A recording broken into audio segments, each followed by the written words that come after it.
La memoria es una corriente traicionera, muy parecida al mar. Esconde verdades bajo la superficie y a veces las devuelve cuando menos se espera.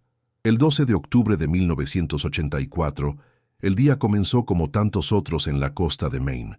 El aire salado traía el olor a pino y a mar, y el sol de la mañana pintaba las olas de un dorado pálido. Liam O'Connell, un hombre de 35 años con ojos que brillaban con la fiebre de un historiador y el corazón de un padre, preparaba su pequeño barco de investigación. No, era un aventurero imprudente, como susurraban en las tabernas locales. Era un académico meticuloso, un soñador con los pies firmemente plantados en la arena de la historia, a punto de dar su paso más audaz. Liam besó la frente de su hija Alana, de apenas 7 años, prometiéndole volver con historias de navegantes y estrellas perdidas. La niña, con la seriedad que solo los niños poseen, le hizo prometer que no se olvidaría. Él sonrió, una sonrisa que era un puerto seguro para ella, y le aseguró que su corazón era la brújula que siempre lo traería de vuelta a casa. Mientras su barco se alejaba de la costa, convirtiéndose en un punto solitario en el vasto azul, Alana saludaba desde la playa, sin saber que aquella imagen, la de su padre haciéndose cada vez más pequeño contra el horizonte infinito, sería el último recuerdo vivo que tendría de él. El mar, aquel día, parecía tranquilo, un cómplice silencioso de lo que estaba por venir. 38 años pasaron, 38 años de mareas, estaciones y silencio. La historia de Liam O'Connell se convirtió en un cuento de advertencia, una leyenda local susurrada para asustar a los soñadores, hasta que el cielo se abrió. Una tormenta de furia bíblica, de esas que redibujan mapas y desentierran secretos, azotó la costa durante una noche entera. Al amanecer, la ensenada de los lamentos estaba irreconocible. La arena, antes una llanura suave, estaba revuelta, esculpida en nuevas dunas y valles por la violencia de las aguas. Y fue allí, en la luz gris y frágil de la nueva mañana, que algo imposible sucedió, algo que la terquedad del océano había guardado durante casi 400 años. La doctora Aris Thorne, una joven arqueóloga marina cuya pasión por la ciencia solo era rivalizada por su ambición, caminaba por la playa. Su propósito era documentar los efectos de la erosión, un trabajo metódico y predecible, pero sus ojos, entrenados para encontrar anomalías en el lecho marino, captaron algo que no pertenecía al paisaje. Rasgando la superficie de la arena mojada, como el dedo de un gigante muerto, estaba la punta de un mástil, de madera oscura, casi negra, cubierta de percebes petrificados y surcada por la caricia corrosiva de siglos de sal. Aris sintió un escalofrío que no era del viento. Conocía las leyendas, conocía la historia del galeón español y del cazador de tesoros que se perdió al buscarlo. Con el corazón martilleando contra las costillas, Aris se acercó. La madera era inconfundible, de un tipo raro de roble negro, usado exclusivamente en la construcción naval española del siglo XVII. No había duda. Aquello era la Estrella de Magallanes, el galeón fantasma hundido en 1622. La tormenta no solo había movido la arena, había pasado una página de la historia que todos creían arrancada. La doctora Thorne se arrodilló, el shock inicial dando paso a una excitación profesional vertiginosa. Cogió su teléfono, las manos temblando mientras marcaba el número de la autoridad marítima. Este descubrimiento cambiaría su carrera, pero en el fondo de su mente sabía que también desenterraría un fantasma mucho más reciente. La noticia se extendió como la pólvora. La reaparición de la Estrella de Magallanes no era solo un descubrimiento arqueológico, era la reapertura de una herida. El caso archivado de Liam O'Connell, el soñador que el mar supuestamente se había tragado, fue inmediatamente sacado de los polvorientos estantes del departamento de policía. La narrativa oficial, que durante décadas sirvió de consuelo y conclusión, se derrumbó en cuestión de horas. Liam tenía razón. El barco estaba exactamente donde sus mapas, ridiculizados como fantasías, indicaban. La prueba de su genialidad estaba allí, clavada en la arena. Pero esta validación póstuma trajo consigo una pregunta aterradora que se cernía sobre la ciudad como la niebla de la mañana. Si Liam encontró el barco, ¿qué o quién lo encontró después? El mar había devuelto el barco, pero el misterio de Liam O'Connell apenas comenzaba a emerger de las profundidades. La ensenada de los lamentos, fiel a su nombre, estaba a punto de exigir que los viejos dolores se sintieran de nuevo, esta vez para revelar una verdad mucho más oscura que una simple tragedia en el mar. El gatillo se había disparado, y el eco de su sonido viajó 38 años en el tiempo para encontrar a la única persona que nunca había dejado de buscar, su hija. A cientos de kilómetros de la ensenada de los lamentos, en un ambiente climatizado y silencioso, Alana O'Connell vivía una vida construida sobre el orden y la certeza. Como archivera forense, su mundo estaba hecho de hechos concretos. La química del papel, la caligrafía de un testamento, la datación de una tinta. Había pasado su vida adulta perfeccionando la habilidad de extraer verdades de documentos silenciosos, una profesión que era tanto una vocación como un mecanismo de defensa. Cada archivo que organizaba, cada pedazo de historia que preservaba, era una pequeña victoria contra el caos que se había llevado a su padre. Se rodeó de pasado, pero de un pasado que podía ser catalogado y comprendido, a diferencia de aquel que la atormentaba todas las noches. El timbre estridente del teléfono rompió la paz monástica de su oficina. Al otro lado de la línea, la voz de un antiguo vecino de su ciudad natal sonaba distante, casi fantasmagórica, trayendo una noticia que parecía venir de otro universo. Lo encontraron, Alana. El barco. La tormenta lo trajo de vuelta. Las palabras flotaron en el aire, desprovistas de significado por un instante. El barco. El gran y mítico Estrella de Magallanes. El proyecto de su padre. La obsesión. La ruina. El mundo de Alana, tan cuidadosamente construido, dejó de girar. Las cajas de archivo, los guantes de látex, los microfilmes, todo se disolvió en una única imagen. El rostro de su padre, sonriendo, mientras señalaba un punto en un mapa antiguo. El peso de aquellos 38 años se derrumbó sobre ella. No era solo el peso de la ausencia, sino el de la vergüenza impuesta. Creció escuchando los susurros, viendo las miradas de lástima. La hija del soñador excéntrico, la hija del loco que el mar se llevó.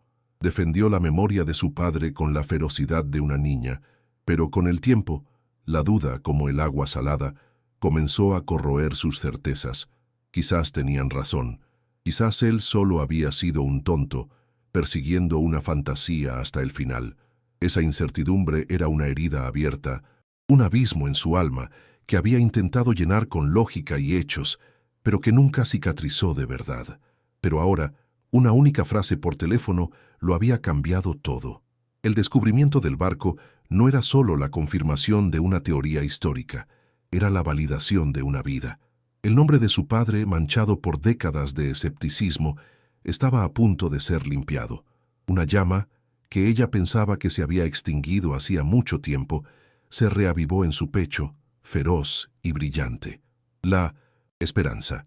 Ya no se trataba solo de reescribir la historia de la ciudad, sino de reescribir la suya propia.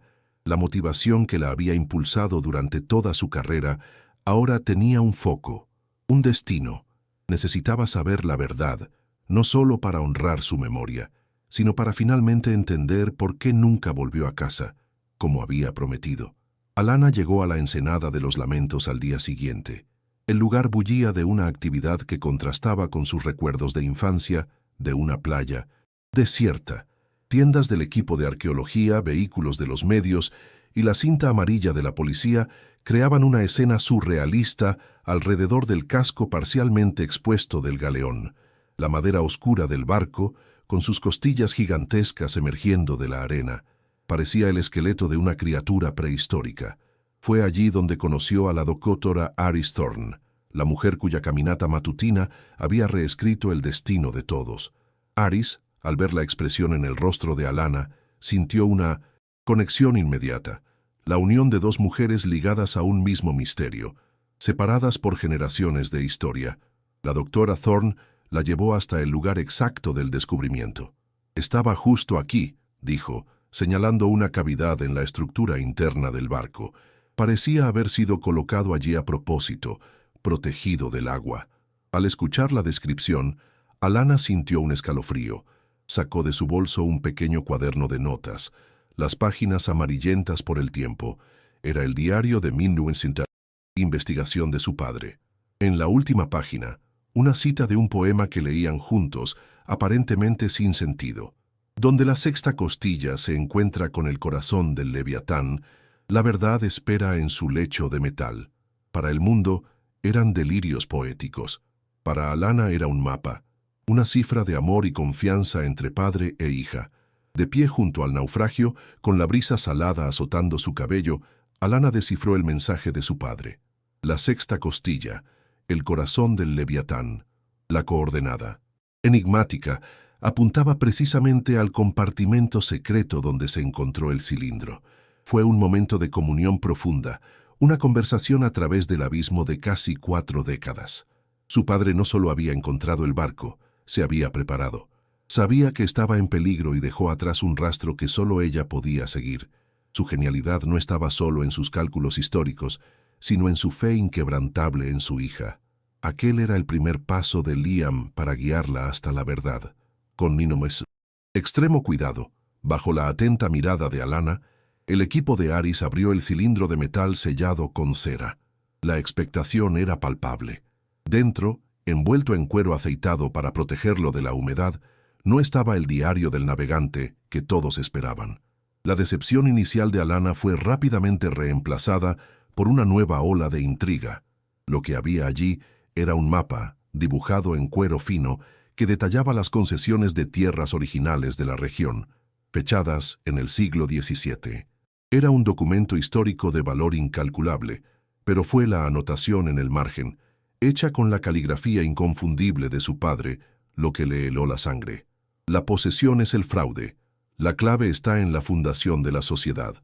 La frase era una daga apuntada directamente al corazón de la ciudad. La sociedad. Solo había una.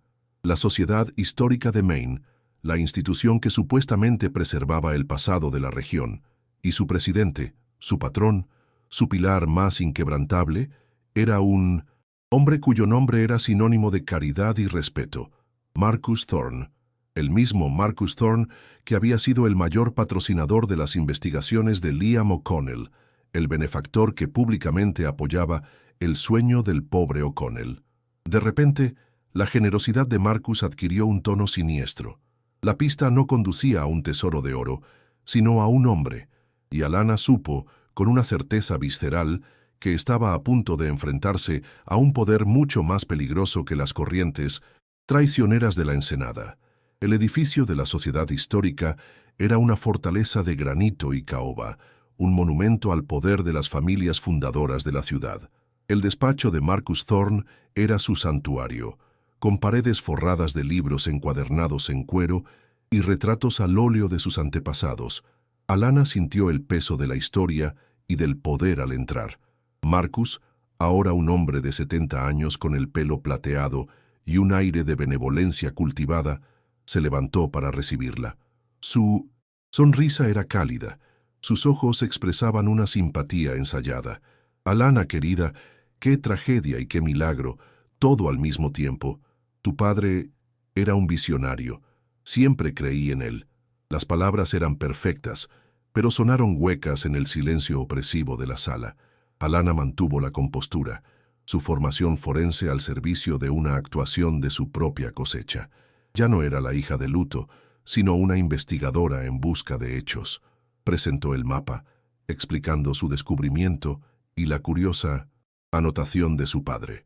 Solo intento entender qué quiso decir con esto, dijo, su voz tranquila y nivelada. Como presidente de la sociedad y conocedor de la historia local, pensé que usted podría ayudarme a contextualizar. Observó a Marcus Thorne atentamente, buscando la más mínima grieta en su fachada impecable, la más mínima señal de que sus palabras habían dado en el blanco. La reacción de Marcus fue una obra maestra de disimulo. Examinó el mapa con interés estudiado, sacudiendo la cabeza, con una expresión de tierna condescendencia. «Ah, Liam, siempre con sus enigmas poéticos», suspiró, devolviendo el mapa. Probablemente una de sus teorías. Creía que la historia oficial tenía muchas lagunas. La posesión es el fraude. Quizás se refería a antiguas disputas de tierras, nada más. Marcus parecía completamente cooperativo, ofreciéndole acceso total a los archivos públicos de la sociedad. Pero el narrador omnisciente revelaría lo que Alanna solo sintió.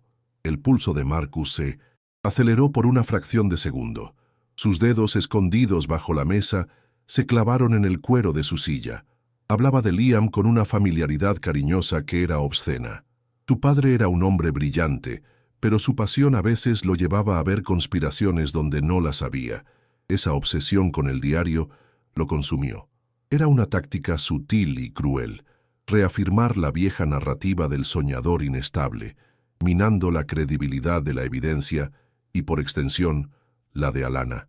Estaba intentando enterrarla bajo el mismo peso de duda que aplastó a su padre. La tensión en la sala era espesa, una batalla silenciosa librada bajo el velo de la cordialidad. Él la estaba estudiando, midiendo su determinación, mientras ella lo estudiaba, confirmando sus sospechas. El encuentro terminó con promesas vacías. Marcus le estrechó la mano, los ojos llenos de una falsa compasión. «Haré lo que pueda para ayudar a honrar la memoria de tu padre, querida. Se lo merece». Mientras Alanna se alejaba por el pasillo silencioso, el olor a cera de abeja y papel viejo asfixiándola, no sintió duda, solo una certeza gélida. Aquel hombre benevolente, el pilar de la comunidad, era un fraude. La máscara se había deslizado por un instante imperceptible para el mundo, pero no para ella. No solo había encontrado a un sospechoso, había mirado a los ojos al monstruo que había atormentado su vida, y la guerra por la verdad de su padre acababa de comenzar. La determinación de Alanna, forjada en décadas de un dolor silencioso, encontró su primera muralla en la cortesía gélida de Marcus Thorne. Armada con la anotación de su padre, solicitó formalmente el acceso a los archivos de la Fundación de la Sociedad Histórica, una colección de documentos privados que se remontaban a la fundación de la ciudad. Argumentó, con la lógica precisa de una archivera, que los diarios y registros de propiedad de aquella época podrían contextualizar la investigación de su padre y quizás aclarar sus últimos días. La lógica era impecable, pero la lógica tiene poco poder contra un imperio construido sobre mentiras. Su petición no solo fue denegada, fue tratada como una indiscreción, un acto de falta de respeto a la memoria de las familias fundadoras. Marcus Thorne respondió a través de una carta redactada por abogados, un documento que era al mismo tiempo una palmadita condescendiente en la cabeza y una amenaza velada. Elogiaba la devoción filial de Alanna, pero enfatizaba el deber sagrado de la sociedad de proteger la privacidad y el legado de las familias que construyeron la ciudad.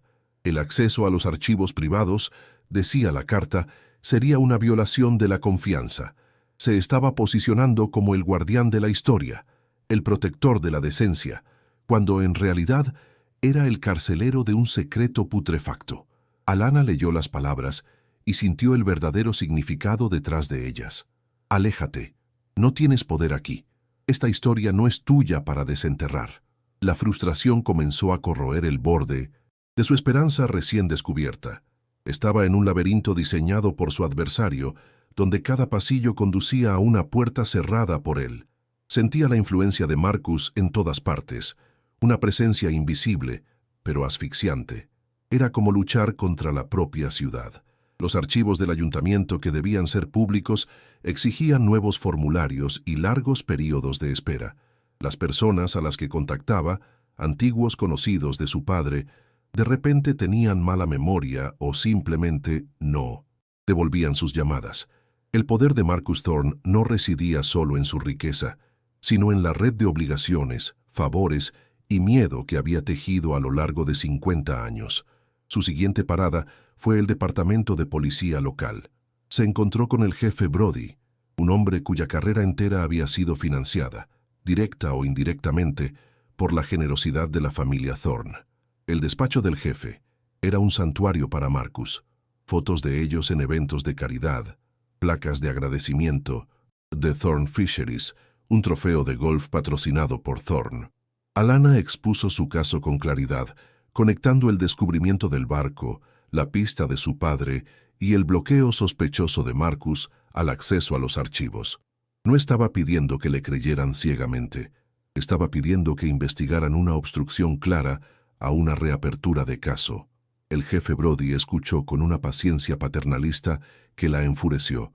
Se reclinó en su silla, las manos cruzadas sobre el vientre, y dio un largo suspiro. Señora O'Connell, Alana, entiendo que esto es difícil. El descubrimiento del barco lo ha traído todo de vuelta, pero estamos hablando de Marcus Thorne. El hombre prácticamente construyó el nuevo hospital con su propio dinero. ¿Y qué tenemos? La anotación enigmática de un hombre que, con todo el respeto, era conocido por su vívida imaginación. La estaba descartando con la misma retórica que la ciudad había usado durante 38 años. Para él, la reputación de Marcus era una evidencia más fuerte que cualquier sospecha. El conflicto interno de Alana se intensificó. Se sentía como Cassandra, la profetisa maldita a ver la verdad, pero condenada a nunca ser creída. Una parte de ella, la parte cansada y herida, quería rendirse, volver a la seguridad de su archivo, a las verdades que podían contenerse en cajas de cartón. Quizás tenían razón, quizás solo estaba proyectando su dolor, construyendo una conspiración a partir de coincidencias y luto. La soledad de su búsqueda era abrumadora. Estaba sola contra la historia, contra la influencia, contra la memoria cuidadosamente curada de toda una ciudad. El fantasma de su padre parecía cercano, pero su voz era solo un eco que solo ella podía oír. Pero entonces, en medio de la niebla de duda y frustración, la imagen de su padre se solidificó en su mente. No el soñador excéntrico de la leyenda de la ciudad, sino el hombre que le enseñó a leer cifras. El historiador meticuloso que pasaba noches en vela, verificando fuentes, el padre que le prometió que volvería a casa. No estaba loco, era brillante, y había sido silenciado. Esta percepción reavivó su determinación con una furia fría. Si el sistema estaba en su contra, encontraría una manera de sortearlo. Si las puertas de entrada estaban cerradas, buscaría una entrada por la parte de atrás. La determinación de Liam O'Connell ahora fluía por sus venas, inquebrantable y paciente. Cambió de táctica. En lugar de atacar la fortaleza de frente, comenzó a examinar sus cimientos. Alana pasó días en el sótano de la biblioteca pública, lejos de los archivos controlados por Thorne, rebuscando en décadas de periódicos locales en microfilme. Ya no buscaba a Liam O'Connell, buscaba patrones, anomalías, otras historias que no encajaban. Buscaba los susurros, las grietas en la fachada de la ciudad perfecta que Marcus Thorne había construido. Y lentamente, dolorosamente, las grietas comenzaron a aparecer, finas como cabellos al principio, pero innegables. Encontró la historia de un pescador local en 1978, que se opuso públicamente a la expansión de Thorne Fisheries, alegando que estaban destruyendo los bancos de pesca. 2 semanas después, su barco fue encontrado a la deriva, vacío. La causa de la muerte fue declarada como un trágico accidente en el mar. En 1992, una joven periodista de un periódico vecino comenzó a investigar los orígenes de la riqueza de la familia Thorne para una serie de artículos. Murió en un accidente de coche en una carretera desierta antes de que se publicara el primer artículo. El conductor del otro coche, un empleado de toda la vida de los muelles de Thorne, alegó que le fallaron los frenos. Cada historia era un eco lejano de la suya propia. Un accidente, una desaparición, una voz crítica silenciada para siempre. Individualmente, eran tragedias aisladas, notas a pie de página en la historia de la ciudad. Pero cuando Alana las puso una al lado de la otra, el patrón se convirtió en un grito ensordecedor. Marcus Thorne no solo estaba protegiendo un secreto ancestral, estaba protegiendo un imperio construido sobre la violencia y la intimidación continuas. El asesinato de su padre no fue un acto aislado de pánico, fue el mantenimiento de un sistema de poder. Él solo era una víctima más en una larga fila de personas que se acercaron demasiado a la verdad sobre el rey benefactor de la ciudad. La investigación de Alana la llevó a un nombre que aparecía repetidamente en los márgenes de estas historias: Arthur Coleman, el conserje de la Sociedad Histórica durante más de 40 años, un hombre tranquilo y observador que se jubiló poco después de la desaparición de Liam y murió de causas naturales unos años después. Se le consideraba inofensivo, una pieza del mobiliario del edificio, pero Alana, con su instinto de archivera, sabía que las personas más invisibles son a menudo las que más ven. Sintió una conexión con él, un guardián silencioso de la historia, igual que ella. Surgió la esperanza de que pudiera haber dejado algo atrás. Rastreó al único pariente vivo de Arthur, su nieto, David Coleman. David era un mecánico de mediana edad que vivía en una ciudad vecina, un hombre que deliberadamente se había distanciado del lugar donde creció. Cuando Alana lo encontró en su taller, el olor a aceite y metal flotando en el aire se puso inmediatamente a la defensiva. No quería nada con la sociedad histórica ni con los Thorne. Mi abuelo siempre decía que mantuviera la cabeza baja y no me metiera con esa gente, dijo limpiándose las manos en un trapo sucio de grasa. Son los dueños de la ciudad. Siempre lo han sido. El miedo que expresaba era antiguo, heredado. Alana vio en sus ojos el mismo miedo que había silenciado a tantas otras personas. Se dio cuenta de que necesitaba ofrecerle algo más que sospechas. Le contó su historia, no como una investigadora, sino como la hija de un hombre que le había sido arrebatado. Habló del dolor de crecer con la memoria manchada de su padre, de la certeza de que había sido asesinado por saber demasiado. Le mostró los recortes de periódico, las historias de los otros accidentes, tejiendo una narrativa de corrupción que David, en su corazón, siempre supo que era verdad. Tu abuelo trabajó en ese edificio durante 40 años, lo veía todo. No era un hombre que dejara que la verdad se borrara. Sus palabras dieron en el blanco. David dejó de trabajar, su rostro una mezcla de miedo y una lealtad largamente dormida. Recordó a su abuelo en los últimos años de su vida, un hombre atormentado, que hablaba en susurros sobre copias de seguridad y pólizas de seguro. Arthur Coleman era un hombre meticuloso, casi paranoico con la preservación de registros. Desconfiaba del poder y creía que la historia pertenecía a todos, no solo a los ricos que la escribían. Había visto a Marcus Thorne y a su socio, un hombre llamado Elias Vance, en reuniones secretas después de la desaparición de Liam. Escuchó fragmentos de conversaciones que lo dejaron aterrorizado. Convencido de la sinceridad y determinación de Alana, David finalmente cedió. Tenía miedo, admitió David, su voz baja. Decía que la historia en papel puede quemarse, pero la luz siempre encuentra un camino a través de la película. Llevó a Alana al garaje de su casa, a un armario de metal viejo y oxidado que había pertenecido a su abuelo. Dentro, debajo de una pila de herramientas polvorientas, había una pequeña caja de madera cerrada con llave. El corazón de Nominemesin. Alana se aceleró. David sacó una llave que llevaba en un cordón en el cuello, una herencia que nunca entendió completamente hasta ese momento, y abrió la caja. Dentro, cuidadosamente envueltas en un paño de terciopelo, había docenas de pequeñas cajas de microfilme. El momento del descubrimiento fue silencioso, desprovisto de drama, pero cargado con el peso de una justicia aplazada durante casi 4 décadas. Allí, en aquel garaje polvoriento, estaba el arma que Alana necesitaba. La prueba, irrefutable.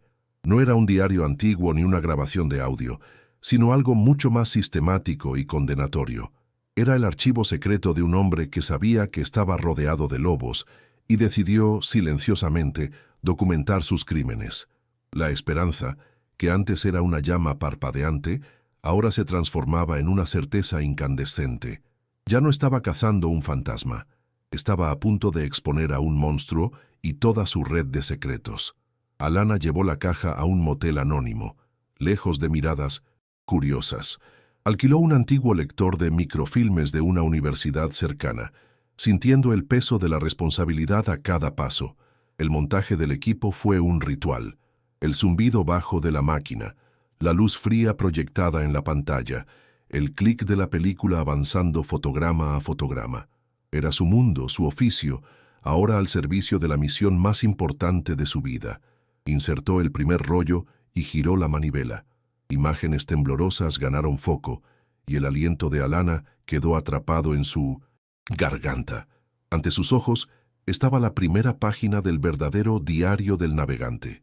Las palabras del navegante español, escritas en una caligrafía elegante del siglo XVII, saltaron de la pantalla, contando una historia mucho más oscura que cualquier leyenda.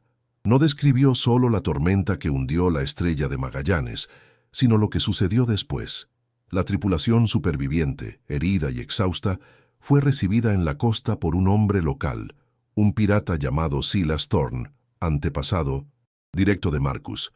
Silas ofreció ayuda, comida y refugio, solo para liderar a sus hombres en una masacre nocturna, masacrando a los marineros españoles indefensos mientras dormían para robar la escritura de tierra que el barco llevaba, un documento que les concedía vastos territorios en nombre de la corona española.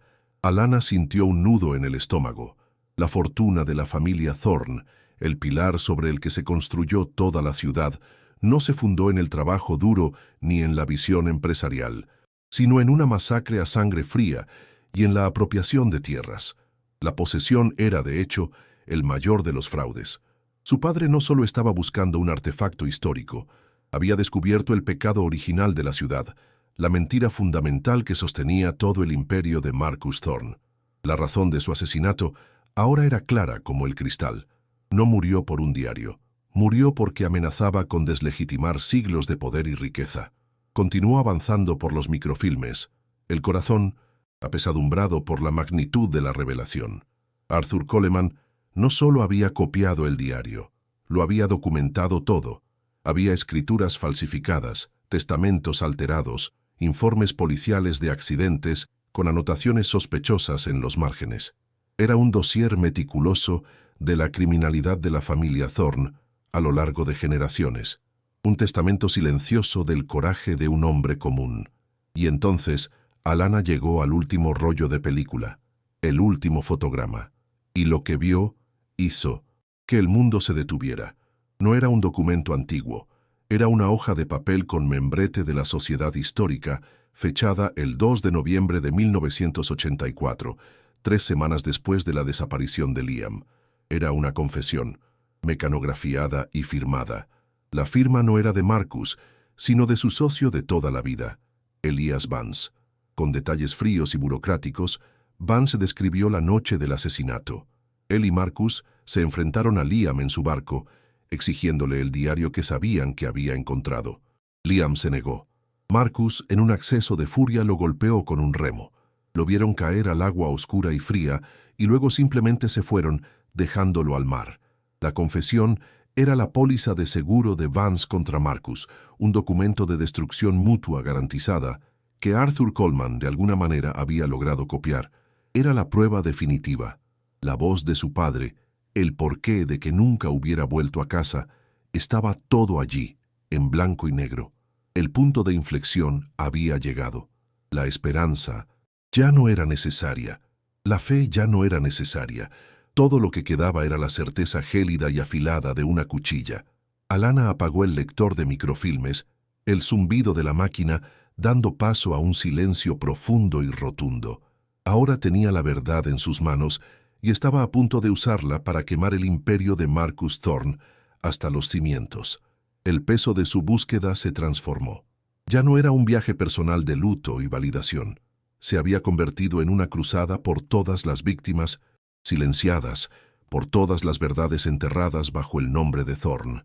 Miró la imagen congelada de la confesión en la pantalla, el nombre de su padre mencionado de forma tan casual, y sintió una calma aterradora apoderarse de ella. La frustración se había transformado en propósito, el dolor se había transformado en fuerza.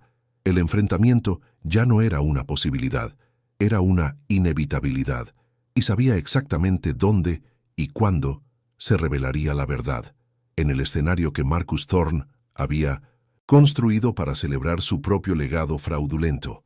La gala anual de la Sociedad Histórica, el evento más prestigioso de la ciudad, donde la élite se reunía para homenajear a su benefactor. Era el lugar perfecto. No lo confrontaría en privado, en su despacho donde él controlaba el ambiente. Lo desenmascararía en público, frente a las mismas personas cuyo respeto y admiración usaba como escudo. No susurraría la verdad, la proyectaría en una pantalla gigante para que todos la vieran. La red de secretos tejida a lo largo de siglos estaba a punto de ser desgarrada en pedazos por una sola mujer armada con la luz de la verdad. Alana comenzó a prepararse, cada acción calculada y precisa. Hizo copias digitales de los microfilmes, contactó a la policía estatal, sorteando la jurisdicción comprometida del jefe Brody, y les envió un paquete con las pruebas, detallando su plan. Ya no actuaba por emoción, sino con la precisión de un cirujano extirpando un tumor. El miedo que había sentido se había disipado, reemplazado por una claridad de propósito que su padre habría reconocido. Estaba terminando el trabajo que él comenzó, y lo haría de una manera que garantizara que la historia nunca más pudiera ser enterrada. La investigación había descubierto que el asesinato de Liam no era solo un crimen, sino el síntoma de una enfermedad que había infectado a la ciudad durante generaciones. La corrupción de Marcus Thorne era sistémica, sus raíces profundas en la propia tierra sobre la que se construyó la ciudad. Alana entendió que para curar la herida no bastaba con exponer al asesino de su padre. Era necesario exponer todo el fraude, todo el sistema de abuso y poder que permitió que un hombre como Marcus prosperara. La justicia para Liam O'Connell sería la justicia para todos aquellos cuyas historias fueron ahogadas por la marea del poder de los Thorne. Se levantó de la silla, la luz tenue del lector de microfilmes iluminando su rostro decidido. El viaje que comenzó con la punta de un mástil en la arena la había llevado a través de un laberinto de mentiras, poder e intimidación. Había enfrentado la frustración, superado obstáculos y encontrado aliados en los lugares más inesperados. Ahora sostenía la prueba definitiva, la clave para desentrañarlo todo. El siguiente paso no sería una investigación, sino una ejecución. La ejecución de un legado construido sobre sangre y secretos. El telón estaba a punto de levantarse para el acto final. La sensación de certeza era al mismo tiempo un alivio y una carga inmensa. Alana pensó en su padre, en el hombre que creía que la historia pertenecía al pueblo. Estaba a punto de devolver la historia, no solo la suya, sino la de todos. La verdad, durante tanto tiempo sumergida, estaba a punto de salir a la superficie con la fuerza de un maremoto, y Alana O'Connell sería la tormenta que la traería a la costa. La hija del soñador se había convertido en la portadora de la verdad, y el mundo de Marcus Thorne estaba a punto de naufragar. La preparación para la gala fue meticulosa. Alana sabía que solo tendría una oportunidad y que la ejecución debía ser impecable. Usó sus habilidades de archivera para organizar la presentación, transformando los rollos de microfilme en una narrativa visual devastadora. Seleccionó las páginas más incriminatorias del diario del navegante, el mapa de su padre con la anotación profética y, para el gran final, la confesión de Elias Vance. Cada imagen fue digitalizada, limpiada y preparada para ser proyectada con una claridad innegable. No dejaría espacio para la ambigüedad o la negación. La verdad se presentaría como un hecho forense. También investigó a fondo la vida de Elias Vance, el cómplice de Marcus. Descubrió que vivía recluido, un anciano frágil atormentado por la culpa y el miedo a Marcus. Vance era el eslabón débil, la conciencia que Marcus nunca tuvo. Alana no lo contactó directamente, sabiendo que eso podría alertar a su enemigo. En cambio, se aseguró de que recibiera una invitación anónima a la gala, con una simple nota adjunta. La verdad sobre 1984 será revelada. Su presencia es necesaria para la justicia. Estaba apostando a la posibilidad de que un ápice de decencia aún existiera en él, o al menos un instinto de autopreservación. El conflicto interno que la atormentaba dio paso a una determinación gélida. Ya no había lugar para dudas. Cada paso en falso, cada vacilación, podría comprometer todo por lo que su padre murió. Se movía con la precisión de quien desarma una bomba, consciente de que el más mínimo error podría detonarla en su cara. El peso del secreto era inmenso, pero era una carga que llevaba con una fuerza recién descubierta. Actuaba no solo por sí misma, sino por cada persona que la familia Thorne había aplastado bajo el peso de su poder. Mientras tanto, Marcus Thorne, ajeno a la tormenta que se formaba, se preparaba para su noche de triunfo. La gala anual de la Sociedad Histórica era el culmen de su persona pública, el momento en que se bañaba en la adulación de la comunidad que controlaba. Veía la reciente agitación sobre el caso O'Connell como una pequeña inconveniencia, una ola que pronto se disiparía. Subestimó a Alanna, viéndola solo como la hija emocional de un hombre tonto, incapaz de representar una amenaza real para su imperio. Su arrogancia, construida a lo largo de una vida de impunidad, era su mayor vulnerabilidad. La narrativa que Alanna estaba a punto de destruir era la piedra angular de la identidad de Marcus. Se veía a sí mismo no como un criminal, sino como un aristócrata, un guardián de un linaje noble que tenía derecho a proteger su legado a cualquier costo. El asesinato de Liam, en su mente retorcida, no fue un acto de maldad, sino una necesidad, una poda lamentable para proteger el árbol genealógico de la familia. Esta desconexión de la realidad lo hacía aún más peligroso, pero también lo dejaba ciego al ataque que estaba por venir. Se estaba preparando para recibir aplausos, sin saber que caminaba hacia su propio juicio público. El día de la gala llegó con un cielo gris y opresivo, como si la propia naturaleza contuviera la respiración. Alanna se vistió con una simplicidad sobria, su apariencia contrastando con el brillo y el glamour esperados para el evento. No estaba allí para celebrar, sino para oficiar un funeral, el funeral del legado de Marcus Thorne. En su bolso, una pequeña memoria USB contenía la verdad digitalizada, un arma moderna para combatir un crimen antiguo. Sentía la presencia de su padre a su lado, no como un fantasma, sino como una fuente de fuerza. Su amor y su fe en ella, la brújula que la había guiado hasta aquel momento decisivo. El descubrimiento de la red de crímenes de Thorne le dio a Alanna una perspectiva más amplia. Su búsqueda de justicia personal se había fusionado con una causa mayor.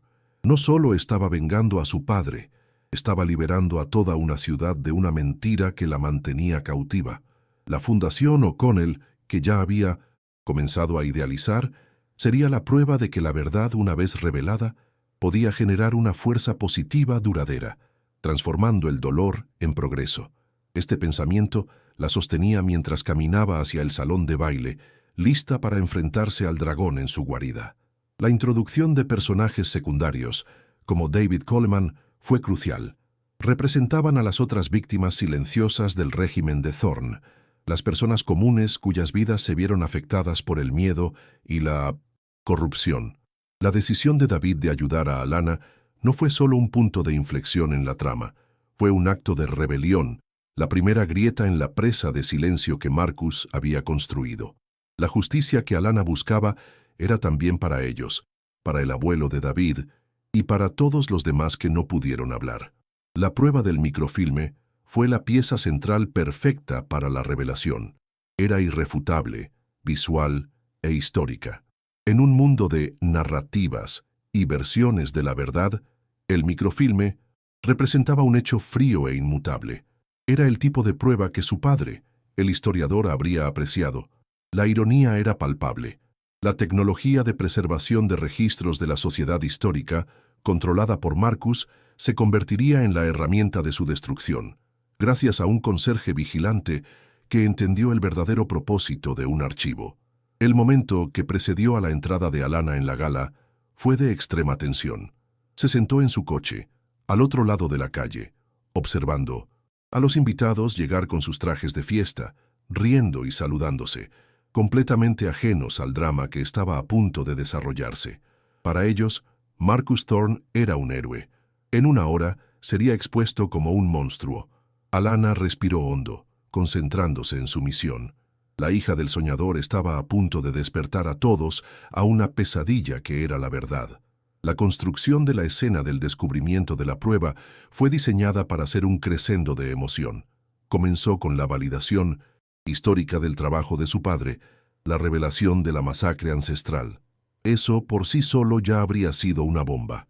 Pero la narrativa continuó escalando, pasando del crimen histórico al crimen personal, culminando en la confesión del asesinato.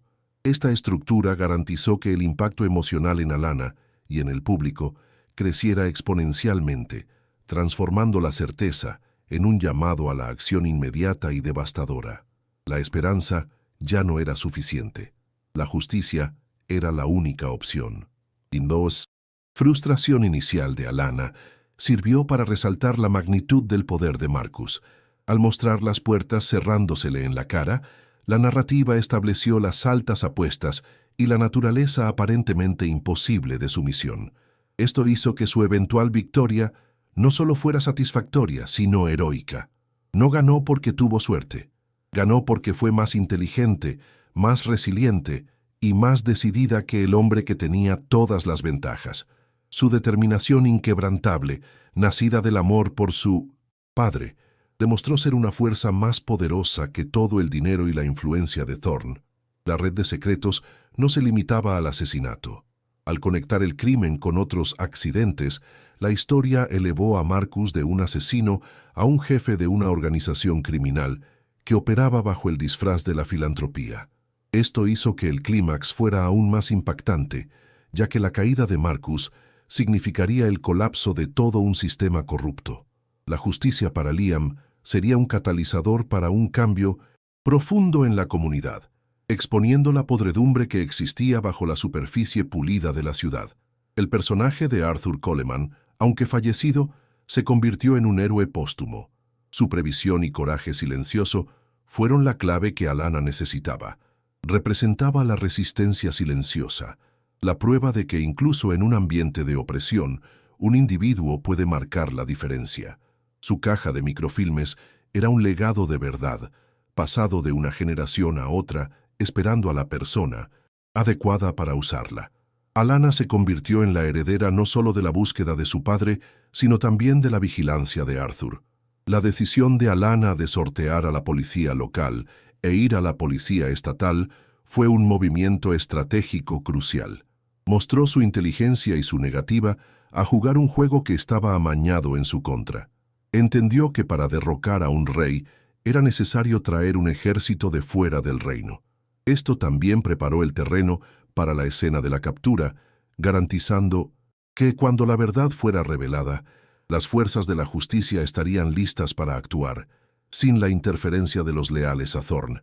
El encuentro con David Coleman fue el corazón emocional de la investigación. Fue un momento de conexión humana en medio de una búsqueda de hechos fríos. Al compartir su dolor, Alana despertó la lealtad y el coraje en David. La confianza que él depositó en ella, entregándole el legado de su abuelo, fue un punto de inflexión fundamental. Demostró que la verdad, impulsada por la emoción genuina, podía romper las cadenas del miedo que mantenían a la ciudad en silencio durante tanto tiempo. La transición de la esperanza a la certeza fue el arco central de esta parte de la historia. Alana comenzó con la esperanza de limpiar el nombre de su padre. Al encontrar el mapa, esa esperanza se solidificó en una sospecha dirigida. Después de enfrentarse a los obstáculos, la sospecha se convirtió en una convicción. Y con el descubrimiento del microfilme, la convicción se transformó en una certeza absoluta e irrefutable. Este crescendo emocional e intelectual mantuvo la tensión en constante aumento, preparando el escenario para el enfrentamiento inevitable. Cada detalle, desde el olor a moho de los periódicos antiguos hasta el zumbido del lector de microfilmes, fue diseñado para sumergir al espectador en el proceso de investigación de Alana. Los detalles sensoriales hicieron la búsqueda tangible, permitiendo que el público sintiera el polvo de la historia en sus manos y el peso de la verdad en los ojos de Alana. Se mantuvo la atmósfera sobria y realista, haciendo que las revelaciones impactantes parecieran aún más creíbles e impactantes. La vulnerabilidad de Marcus, su arrogancia, se sembró a lo largo de esta sección. Su manera condescendiente de tratar a Alana, su confianza inquebrantable en su propio poder, todo ello lo preparó para la caída. El público debía sentir no solo desprecio por sus acciones, sino también una satisfacción creciente al darse cuenta de que su propia soberbia sería su ruina. Estaba tan acostumbrado a controlar la narrativa que no podía concebir que alguien pudiera reescribirla sin su permiso. La memoria USB en el bolso de Alana simbolizaba la fusión del pasado y el presente. La verdad estaba contenida en un artefacto antiguo, el diario, y preservada en una tecnología antigua, el microfilme, pero sería desatada por una herramienta moderna.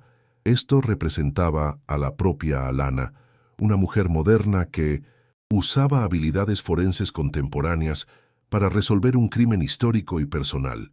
La historia no estaba muerta y enterrada, estaba viva y podía ser accedida, copiada y compartida con el clic de un botón. La soledad de Alana en su búsqueda era un tema recurrente. Sin embargo, al final de esta sección su soledad se transforma. Carga con el peso de la verdad sola, pero ahora es una soledad de propósito, no de desesperación. Se ha convertido en la agente de una justicia mayor, la representante de todas las voces silenciadas. Su misión personal se ha vuelto universal, y esa transformación le dio la fuerza para caminar hacia el enfrentamiento final, no como una hija en busca de respuestas, sino como una ejecutora de la verdad. La estructura de esta sección, moviéndose de la frustración a la revelación y a la prueba definitiva, creó un ritmo dinámico. Alternó momentos de introspección y desesperación con avances súbitos y descubrimientos impactantes. Esta alternancia mantuvo al público enganchado, reflejando los altibajos de una investigación real. Cada callejón sin salida hizo que el eventual avance fuera más gratificante, y cada nueva pista aumentó la tensión y las apuestas. La revelación de la confesión de Elias Vance como la prueba definitiva fue una elección deliberada. No era solo la palabra de un diario del siglo XVII, que podría ser impugnada como una interpretación. Era una confesión moderna, firmada, de un cómplice directo en el asesinato. Era una prueba que ningún abogado podría descartar, ninguna influencia podría enterrar. Era la bala de plata que Alana necesitaba para garantizar que, cuando disparara, el monstruo caería para siempre. La inminencia de la gala se cernía sobre Alana como la hoja de una guillotina. Cada hora que pasaba era una hora menos para que Marcus Thorne viviera en su realidad fabricada. Alana sentía una extraña calma, la serenidad que viene después de que se toma una decisión irrevocable. Repasó el plan en su mente 100 veces, anticipando cada posible reacción de Marcus, cada murmullo de la multitud, cada flash de las cámaras que esperaba que estuvieran allí. No solo estaba exponiendo a un hombre, estaba orquestando la demolición controlada de una institución. La relación de Alana con la memoria de su padre evolucionó a lo largo de esta fase. Inicialmente buscaba la validación para él. Ahora sentía que actuaba en asociación con él. Las pistas que él dejó, su fe en ella, eran las herramientas que él le había dado. Ya no solo intentaba limpiar su nombre, estaba completando su misión. El diario del navegante no era el objetivo final. El verdadero tesoro que su padre buscaba era la verdad, y le confió la tarea de finalmente sacarla a la luz. La ciudad, como personaje, también fue desarrollada. Su complicidad silenciosa, nacida del miedo y la dependencia económica de Thorne, era lo que permitía que su poder floreciera. La revelación de Alana no sería solo un ataque a Marcus, sino un desafío a la propia ciudad para que despertara de su sueño autoimpuesto. Estaba obligando a todos a mirar la base podrida sobre la que se construyeron sus cómodas vidas. La pregunta era, ¿tendrían el coraje de aceptar la verdad cuando se revelara? La figura de Elias Vance, el cómplice, añadía una capa de tragedia y complejidad. No era un monstruo arrogante como Marcus, era un hombre débil, atrapado por un único acto de violencia y cobardía durante casi 40 años. Su confesión, escondida y copiada, era un grito de culpa que nunca tuvo el coraje de pronunciar en voz alta. Al invitarlo a la gala, Alana no solo estaba tendiendo una trampa, sino también ofreciéndole una última oportunidad de redención, aunque fuera a través de la condena. La tensión aumentaba con cada párrafo, moviendo la narrativa inexorablemente hacia el clímax. El descubrimiento de la red de crímenes más amplia transformó la historia de un misterio de asesinato en una épica de corrupción. Esto elevó las apuestas a un nivel sistémico. La caída de Marcus no solo traería justicia para Liam, sino que podría reestructurar potencialmente toda la dinámica de poder de la región, un efecto dominó que comenzaría con una sola proyección en una pantalla. La metodología de Alana, usando sus habilidades de archivera, contrastaba fuertemente con la violencia y el poder bruto de Marcus. Era una batalla entre la fuerza bruta y la precisión intelectual, entre el poder de suprimir la historia y el poder de revelarla. Su victoria sería un testimonio de la idea de que la información, debidamente organizada y revelada, es el arma más potente contra la tiranía. No necesitaba una pistola. Su proyector y su memoria USB eran su arsenal. La descripción de la prueba definitiva fue diseñada para ser el clímax de la propia investigación. El texto se centró no solo en el contenido de la confesión, sino en el impacto emocional que tuvo en Alana.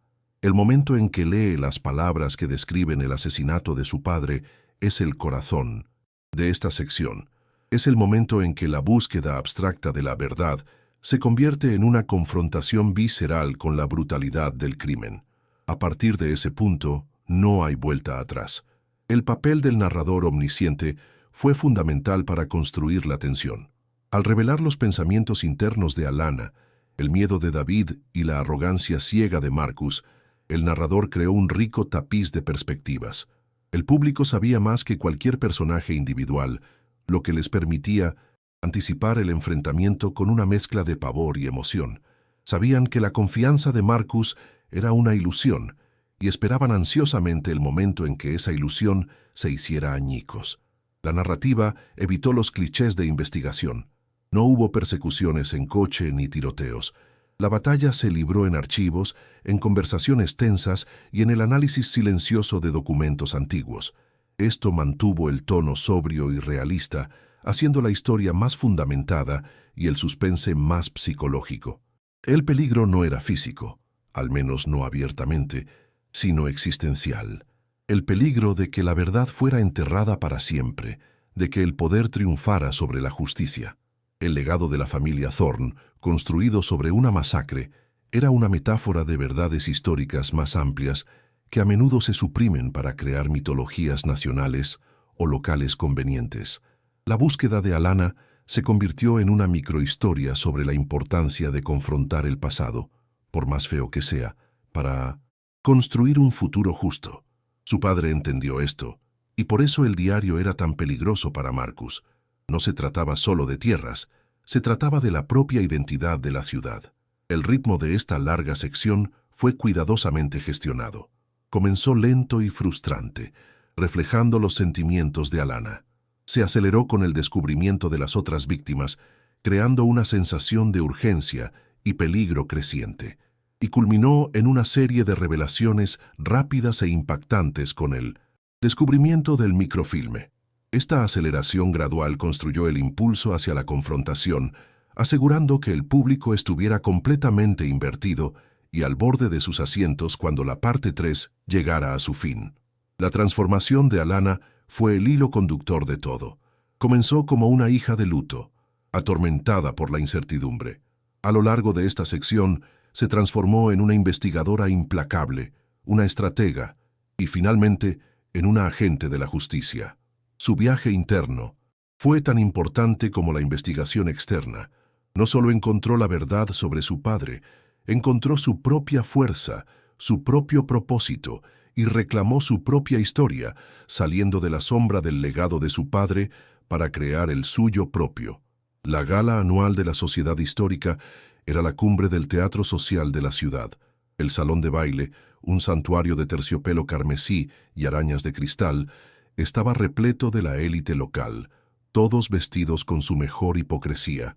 El aire estaba espeso, con el olor a perfume caro y el sonido de risas forzadas. En el centro de todo, en el podio adornado con el escudo de la familia, estaba Marcus Thorne. Se bañaba en la luz de los focos, un rey en su castillo, pronunciando un discurso sobre legado, herencia y la importancia de preservar nuestra noble historia. Era la personificación del poder y la respetabilidad, un monumento viviente a la mentira que había pasado toda su vida protegiendo. Fue entonces cuando Alana O'Connell entró. Su presencia Fue una nota disonante en la sinfonía de la autocongratulación. Vestida con una simplicidad oscura y elegante, no caminaba, sino que se deslizaba por el salón, sus ojos fijos en el escenario. Era la personificación de la calma antes de la tormenta, una fuerza silenciosa y concentrada que parecía absorber el aire a su alrededor. La multitud se apartó instintivamente ante ella, sintiendo un cambio en la atmósfera, una caída repentina en la temperatura de la sala. Alana no sentía miedo, no sentía nerviosismo, sentía solo el peso frío y sólido del propósito. Era la ejecutora de una justicia aplazada durante 38 años, y la hora del juicio había llegado. Desde el podio, Marcus la vio. Un destello de irritación cruzó sus ojos, pero fue rápidamente reemplazado por su sonrisa paternalista. Vio solo a la hija problemática de su antiguo protegido, una mosca molesta en su noche de triunfo. En un gesto de magnanimidad calculada, detuvo su discurso y abrió los brazos. Y mirad, tenemos con nosotros a Alana O'Connell, la dedicada hija de nuestro querido y añorado Liam. Únete a nosotros, querida. Esta noche también celebramos la memoria de soñadores como tu padre. Estaba intentando absorberla en su narrativa, neutralizarla con su benevolencia sofocante, sin saber que ella no había venido a unirse a la celebración, sino a incendiarla. Alana ignoró la invitación. Con pasos deliberados, se dirigió no al escenario, sino a la mesa de control técnico en el fondo de la sala. El joven, técnico, un estudiante de historia al que había contactado días antes y a quien le había revelado una parte de la verdad, la miró y asintió discretamente. Marcus, todavía sonriendo, frunció el ceño, la confusión comenzando a corroer su compostura. Antes de que pudiera decir otra palabra, Alana insertó la memoria USB en un ordenador portátil. Con un solo clic, las luces del salón de baile se atenuaron y el foco que lo idolatraba se apagó, sumergiéndolo en una oscuridad momentánea. Solo el escenario permaneció iluminado, atrapándolo allí como un espécimen bajo un microscopio. Un zumbido bajo llenó el silencio aturdido, y la pantalla gigante detrás de Marcus, que antes mostraba el logotipo de la sociedad, parpadeó y cobró vida. La imagen proyectada era la de una página amarillenta, cubierta por una caligrafía antigua y elegante. La primera página del Diario del Navegante. La voz de Alana, tranquila y amplificada por el sistema de sonido, cortó el silencio. Esta noche, la Sociedad Histórica celebra el legado, pero los legados, como los barcos, pueden construirse sobre madera podrida. El murmullo en la multitud comenzó, una ola de confusión. Todavía no entendían, pero Marcus Thorne, mirando la escritura en la pantalla, comenzó a entender. Su rostro, antes un retrato de control, palideció. La multitud todavía estaba insegura, algunos creyendo que aquello era una presentación dramática planeada. Pero entonces Alana comenzó a leer. No leyó con la sequedad de una académica, sino con el peso de una testigo. Leyó las palabras del navegante español describiendo la llegada a la costa, la recepción amistosa de Silas Thorne, el antepasado de Marcus. La narrativa era vívida, detallada. El público se inclinó hacia adelante, cautivado por la historia.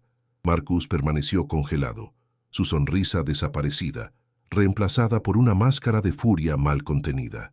El narrador omnisciente revelaría que, en ese momento, no sentía miedo de la exposición, sino una ira, primordial por perder el control de la historia, su historia. Con un clic, apareció la siguiente imagen, la página que describía la masacre. Alana leyó el pasaje sobre la traición, sobre los marineros españoles masacrados mientras dormían. La sala quedó mortalmente silenciosa. El horror de la revelación era palpable. El nombre Thorne, que durante generaciones había sido sinónimo de filantropía y progreso, estaba ahora, ante todos, para siempre ligado a un acto de salvajismo y robo a sangre fría. La fundación de la mayor fortuna de la ciudad no era la visión, sino la sangre. Alana hizo una pausa, dejando que la verdad brutal se asentara, dejando que las miradas de la multitud se volvieran hacia el hombre en el escenario, que ahora parecía más pequeño, más débil, bajo el peso de sus antepasados. El pecado de un antepasado es una mancha histórica, continuó Alana, su voz ahora cortante. Pero ¿qué sucede cuando esa mancha se protege con nuevos pecados? ¿Con nuevos crímenes? Y entonces proyectó la imagen final, la hoja de papel con membrete de la sociedad histórica, la confesión mecanografiada de Elias Vance. La sala contuvo la respiración colectivamente cuando Alana comenzó a leer, en voz alta y clara, la descripción clínica de cómo Marcus Thorne se enfrentó a Liam O'Connell, cómo lo golpeó con un remo y cómo lo dejó morir en las aguas frías de la Ensenada de los Lamentos. El nombre de su padre, pronunciado en un relato de su propio asesinato, resonó por el salón. El silencio que siguió fue el más fuerte que nadie había oído jamás. Marcus Thorne, acorralado en la luz, finalmente se movió. El barniz de civilidad se hizo añicos, revelando al monstruo que había debajo. Sus ojos recorrieron a la multitud, llenos de desprecio, y se posaron en una figura encogida cerca de la salida, Elias Vance, pálido como un fantasma. La visión de su cómplice cobarde pareció romper la última barrera de su control. Un sonido gutural de ira escapó de sus labios. No miraba a la multitud en 1900 busca de misericordia o comprensión. Los miraba como un rey traicionado por sus súbditos ingratos. La humillación no lo rompió. Lo incendió con una furia arrogante y pura. Agarró el micrófono, los nudillos blancos. Su voz, cuando habló, no era la de un hombre culpable, sino la de un tirano enfurecido. Su padre era un tonto idealista, gritó, la voz distorsionada por la ira, el sonido resonando dolorosamente por el salón. Una rata escarbando donde no debía. Quería devolver la historia al pueblo. ¿Qué pueblo? Ustedes. Hizo un gesto hacia la multitud con desdén. Esta historia no es suya, es mía. Pertenece a mi familia, fue comprada y pagada con la sangre y la voluntad de quienes vinieron antes que yo, hombres que no tenían miedo de hacer lo que fuera necesario. Su confesión no fue una disculpa, sino un manifiesto. Habló de su legado no como una responsabilidad, sino como un derecho divino. Veía a Liam no como una víctima, sino como un agresor, un ladrón que intentó robar lo que era suyo por derecho de nacimiento. El control sobre la verdad. En su mente retorcida, proteger el secreto de la masacre ancestral era un deber sagrado, y el asesinato de Liam O'Connell fue solo el costo necesario para cumplir ese deber. No se estaba defendiendo, se estaba explicando a una audiencia que consideraba intelectual y moralmente inferior, incapaz de comprender las cargas del gran poder. Con un brillo febril en los ojos, comenzó a describir la noche del asesinato, no como Vance la describió, sino con sus propios detalles escalofriantes. Lo encontré en su barco, sosteniendo mi diario, mi historia. Sus ojos estaban llenos de esa estúpida justicia propia. Habló de la verdad. Yo le mostré la verdad. Marcus sonrió. Una sonrisa terrible y vacía. La verdad es que un remo en la mano de un hombre decidido es más poderoso que cualquier libro. Lo vi hundirse. Fue silencioso. Al mar no le importó. El mar guarda secretos. Era donde pertenecía, junto con el resto de la historia que intentó robar. Su declaración final fue un rugido de desafío. Yo protegí esta ciudad. Yo construí todo esto sobre los cimientos que mis antepasados me dieron, y todos ustedes se beneficiaron de ello. Apuntó un dedo tembloroso hacia Alana. Y tú eres igual que él. Una idealista sentimental que no entiende nada sobre el poder, sobre el sacrificio.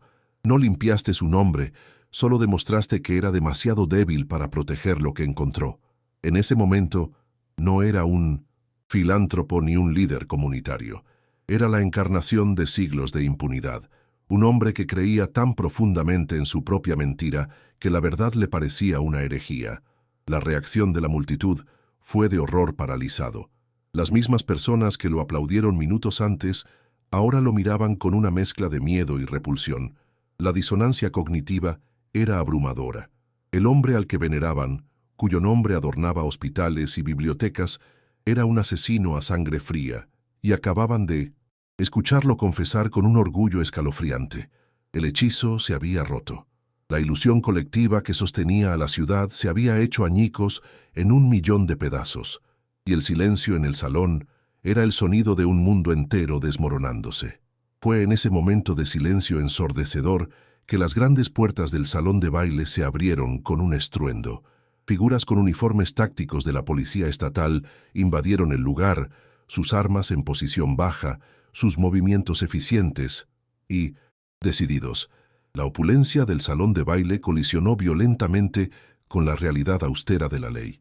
El pánico comenzó a instalarse en la multitud, con gritos y el sonido de sillas siendo derribadas, pero la operación fue rápida y precisa. El equipo de asalto formó un perímetro, sus ojos enfocados en un único objetivo. Los oficiales subieron al escenario, sus botas pesadas marcando el suelo pulido que simbolizaba el poder de Thorne. Marcus no se resistió, se quedó quieto, la ira en su rostro, dando paso a un agotamiento gélido y resignado. El juego había terminado. Mientras un policía le leía sus derechos, las palabras «tiene derecho a permanecer en silencio», sonando como una ironía cruel después de su confesión explosiva, él solo miraba a Alanna.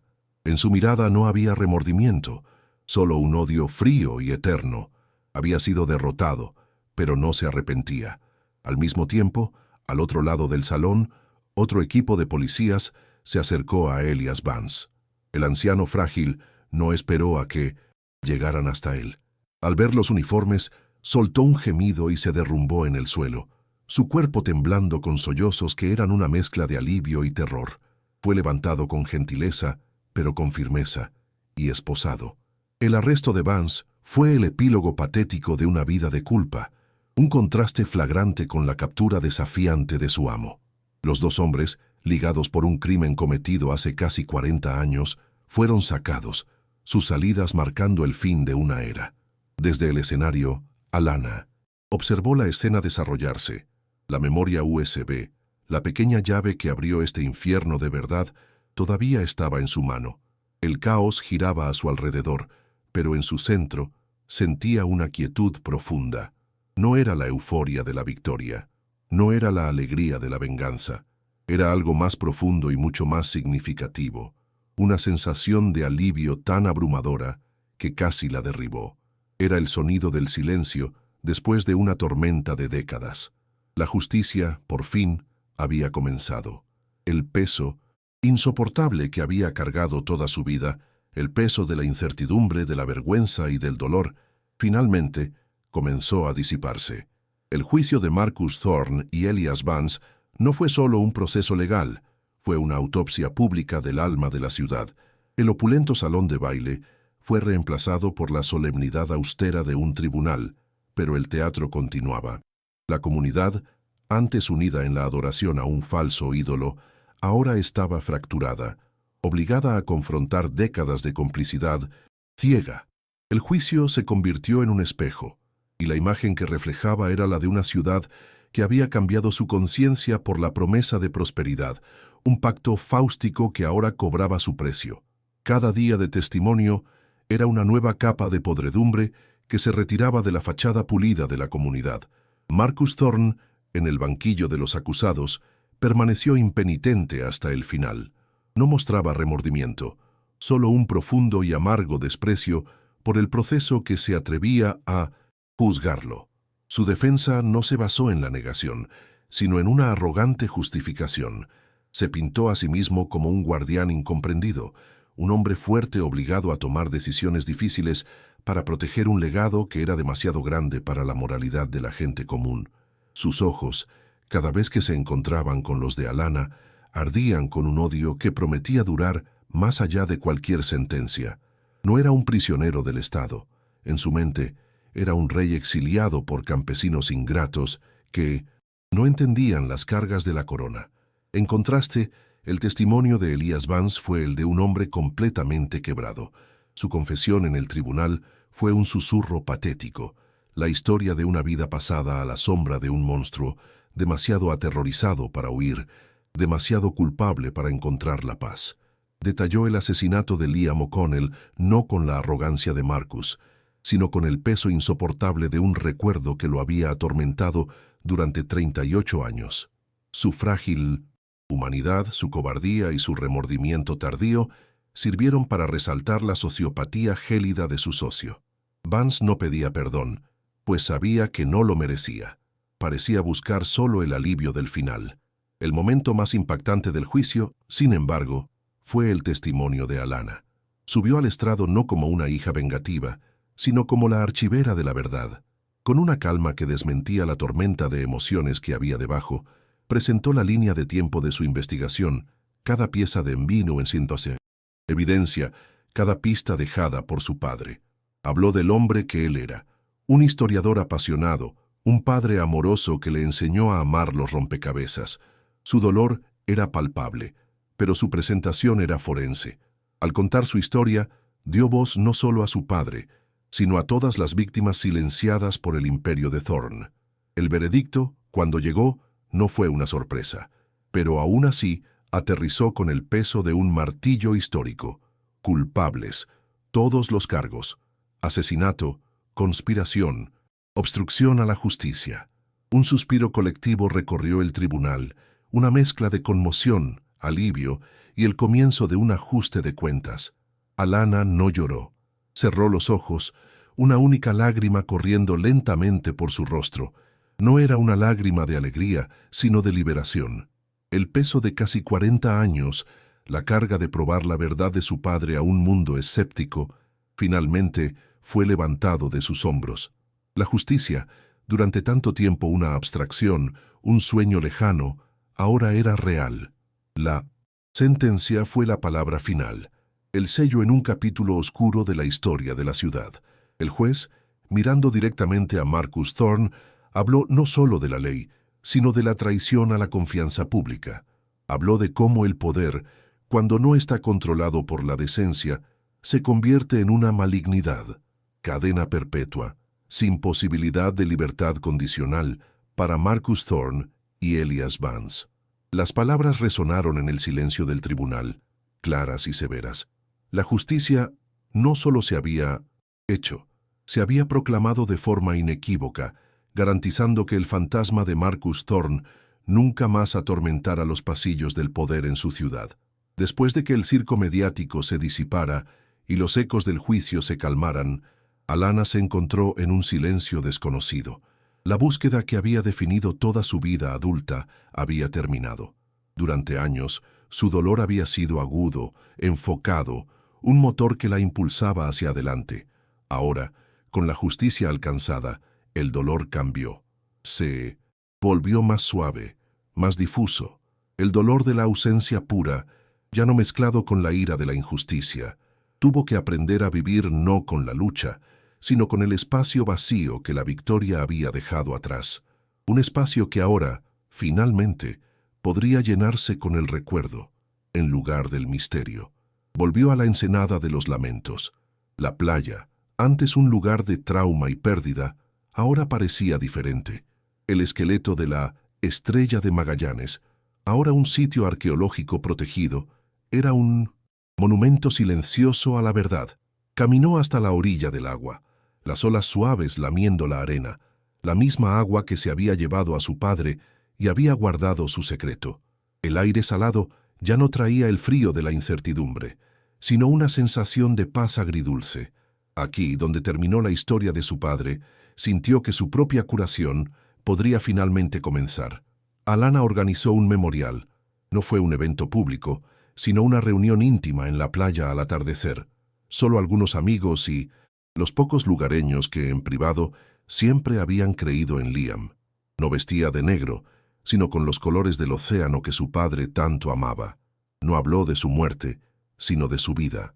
Leyó extractos de sus diarios de investigación, no las partes enigmáticas, sino las que rebosaban de su pasión contagiosa por la historia, su sentido de la maravilla ante los secretos que el pasado guardaba.